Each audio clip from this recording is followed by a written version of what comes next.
Welcome into Studio 73, everybody. It is Outside the Huddle. I'm Jacob Tobey. And I'm Laney Johnson here talking a little Week 6 NFL, starting with the Bengals and the Patriots. How are you feeling?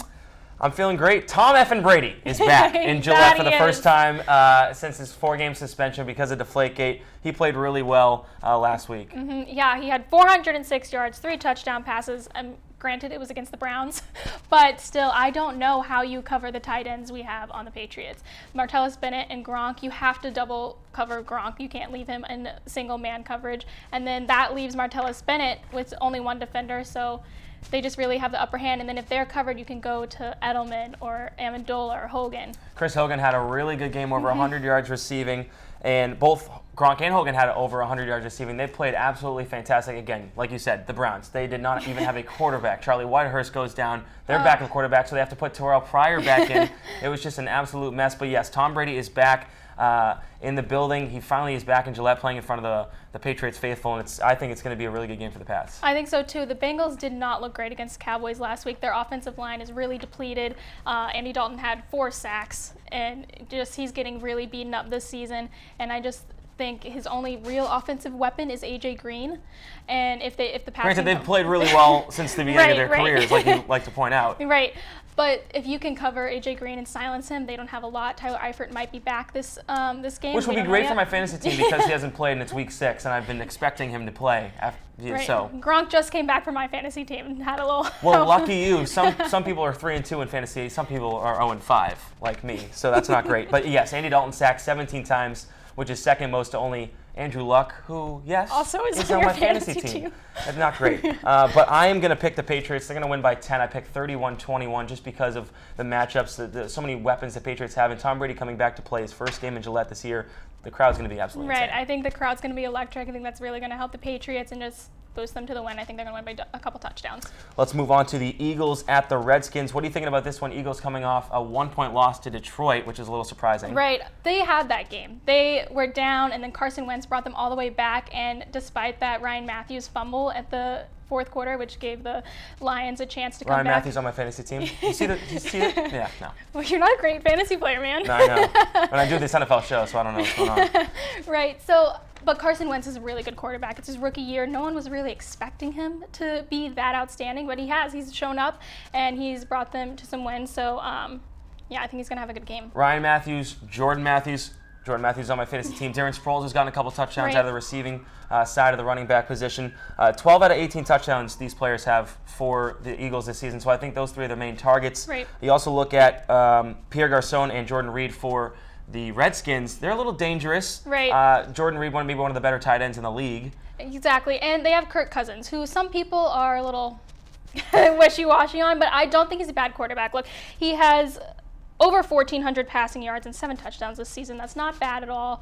And I don't think he's as bad as people are trying to make him out to be. I think he's a good quarterback. But I think it's a close game, but I still think the Eagles win by 3. I say the Eagles win 21-14. Carson Wentz is maybe the savior for Philadelphia, so we'll see how that goes. But we both pick the Eagles on this one. Let's move over to Kansas City at Oakland. What do you have for this one? This is a tough game. I actually really like this game. I think it's going to be fun. I think there's going to be a lot of, on Kansas City side, a lot of rushing. Obviously, their strength is with the rushing offense, and they have Jamal Charles coming back. Who's that? Off of his ACL that he suffered last season, and he was back against the Steelers, had a couple touches, and then off a bye week. I think he's going to get a lot more action on the field. Yeah, I mean, one thing we talked about off the air was off a bye week. That's really huge, especially for a guy who tears his ACL coming back, not only having two carries, I believe, in the first game back, working him back slowly. Andy Reid saying they're going to use him a lot more now that he's back healthy. You also have to look at Travis Kelce, who's a very good tight end as well. He has 2 touchdowns on the season. So they have some weapons on offense, and it will be interesting to see how they use them. Right, and then at the beginning of the season, there was a little quarterback controversy, Alex Smith, Nick Foles. But I think Alex Smith has it sewn up. You know, he has over 1,000 yards, 5 touchdowns, 1 interception this season. Not great, not bad. So he's got the job pretty much sewn up. Moving over to the Oakland side, this team, a lot of expectation coming into the season. Right. Derek Carr, second year. Amari Cooper, second year.